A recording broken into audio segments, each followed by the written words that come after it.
Bonjour à tous et bienvenue sur ma chaîne, on se retrouve pour un 19e tuto Python pour débutants. Et aujourd'hui on va parler d'un concept qui peut paraître compliqué pour certains quand on débute dans le développement. On va parler des variables locales et des variables globales. En ce qui concerne la définition, une variable globale, ça va être une variable tout simplement qu'on va pouvoir utiliser dans toute notre application. Et une variable locale, c'est comme son nom l'indique, quelque chose qui est localisé, donc qu'on pourra utiliser uniquement dans certaines parties de notre application, dans une classe, dans un bloc de code, dans une fonction. Le mieux, vous allez voir, c'est de vous montrer comment ça fonctionne via des exemples, comme je le fais toujours. Et donc souvenez-vous, hein, si vous avez regardé mes tutos et mes vidéos depuis le début, vous commencez à mieux comprendre le langage, je pense, et j'avais déjà parlé des variables. Ici, on va essayer d'entrer un peu plus en détail.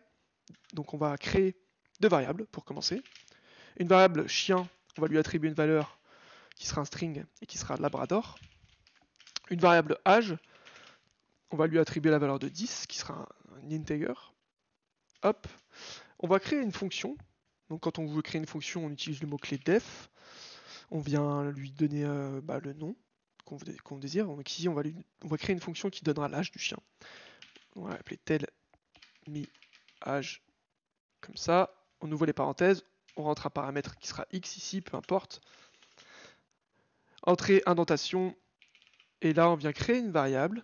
Donc là, j'en dis pas plus, mais vous allez voir, c'est en rapport avec nos variables locales et globales. On vient lui donner une valeur de 5. Et ici, on vient lui dire que si x est égal à 2, hop, entrée indentation, alors tu me retournes h chien. Très bien. Donc là, on a défini trois variables. Une variable chien qui vaut labrador, une variable âge qui vaut 10, et une variable âge chien qui vaut 5. Et là, si je veux print, donc là, si je print âge par exemple, hop, qu'est-ce que ça fait? On regarde. Ça me print bien 10, très bien. Maintenant, si je print h chien, hop, F5 entrée, qu'est-ce que ça me fait? Ah, erreur. Erreur Python, name h chien is not defined. Donc là, il considère que ma variable n'est pas définie, en fait, tout simplement. Il comprend pas. Et là, vous me dites, mais pourquoi? Comment ça se fait? Pourtant, elle est bien définie ici. J'ai donné une valeur de 5. Pourquoi il n'arrive pas à la trouver? Et bah, tout simplement, c'est parce que c'est une variable locale. Et donc, si on veut pouvoir la print, on est obligé de le faire à l'intérieur de la fonction dans laquelle elle est définie. Ça, c'est ça peut paraître gros à accepter, mais c'est un concept Python, et comme tout concept, il faut l'accepter et le comprendre. C'est-à-dire que là, si je veux print la valeur de h-chien, étant donné que c'est une variable qui est définie dans la fonction elle-même, je ne vais pas pouvoir y accéder en dehors de cette fonction même. Et donc, c'est une variable locale, je dois, pour y accéder, mettre le print à l'intérieur de ma fonction. Je le mets à l'intérieur. Évidemment, j'appelle pas ma fonction, donc il va rien se passer. Si j'appelle ma fonction, c'est mieux. Hop. Et là, donc j'ai mis mon print à l'intérieur, j'appelle ma fonction, il va passer par chaque étape et il va print h-chien égale à 5 si tout se passe bien. Tada.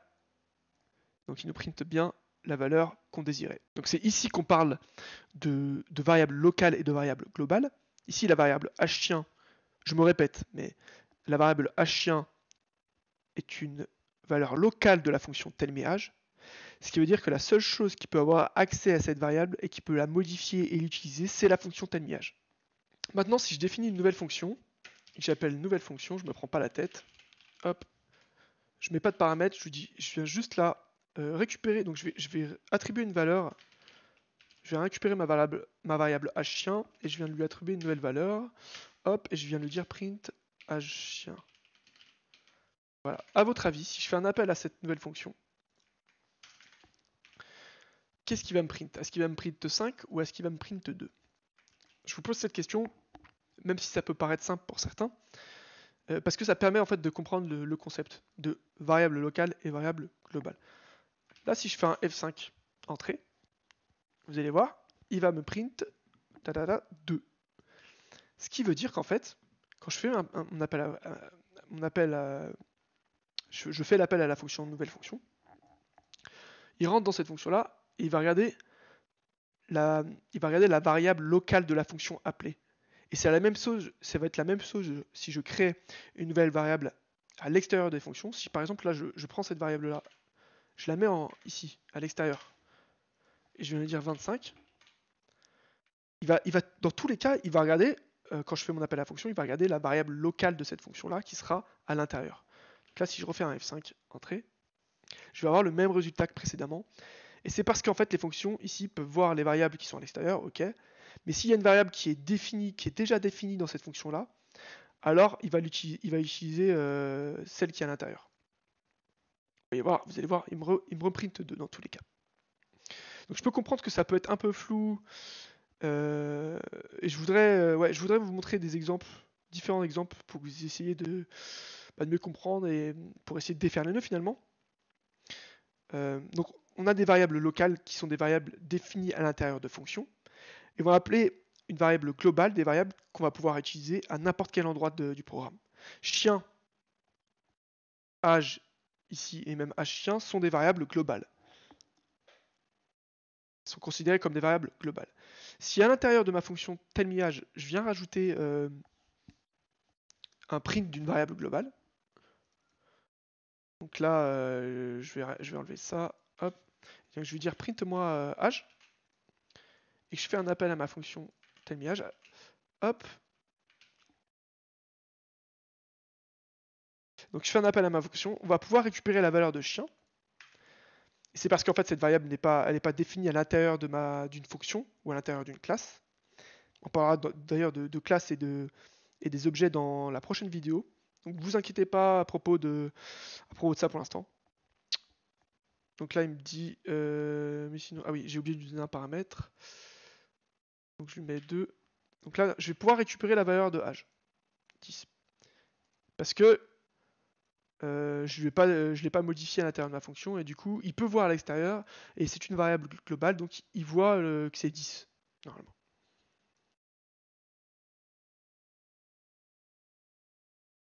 Voilà, il me print bien 10. Même chose avec chien. Si je mets chien, F5. Il me print bien Labrador. Donc on a accès aux variables globales dans des fonctions et on peut les print, on peut y avoir accès. Maintenant, une nouvelle problématique va apparaître. Vous allez sûrement vouloir essayer de changer la valeur de cette variable globale à l'intérieur de la fonction instinctivement. Sauf que, bah, on va avoir des problèmes. Si j'essaye là, si je lui dis, bah, maintenant, je lui dis chien instinctivement, vous allez vous dire, ok, chien, je veux que ce soit un border maintenant. Hop, et que je fais un print chien.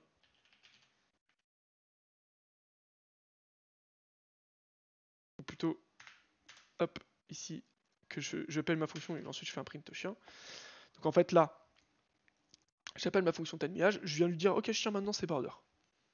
Chien c'est border, donc je veux que ma variable globale chien là, ce soit plus labrador mais border. Et donc une fois que j'ai appelé ma fonction, normalement il a changé en border, et quand je print chien, c'est plus labrador, mais c'est border. Je sais pas si j'ai été trop rapide ou quoi, mais vous avez compris la logique. Et, ah, il me reprint labrador, tiens. Pourtant je vais bien attribuer border, qu'est-ce qui se passe? Et ben en fait, encore une fois, variable globale, variable locale. Si vous voulez modifier la valeur d'une variable globale dans une fonction, vous êtes obligé d'utiliser le mot-clé global. Parce que sinon, en fait, il va considérer que là, vous avez défini une nouvelle variable locale, en fait. Donc là, comme dans les exemples précédemment, bien sûr que si je print chien ici, en fait, il va me print Labrador parce qu'elle n'a pas changé.